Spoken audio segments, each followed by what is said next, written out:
Hello, I will introduce three types of outdoor string light of VagaryLight. The first one we called outdoor permanent lights. Here is how it looks. You will see the SMD LED inside, and then with a lens on the back. They have sun and tape, which is very easy for installation. The diameter is 8 cm, and you will see their group inside. And the waterproof of this one is IP65, and with a decal bulb, so they are the same item. This one is the string light with a bulb, but this bulb is not replaceable. The diameter is around 50 mm. Now let's see how they work from the app.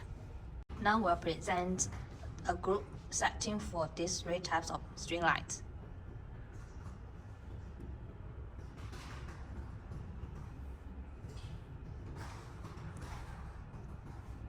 As the max LED is 48, so we'll set the max data.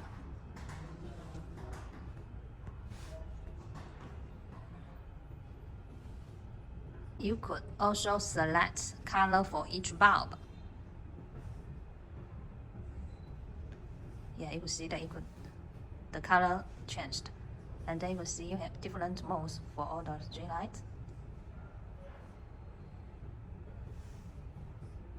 Music mode, timer setting.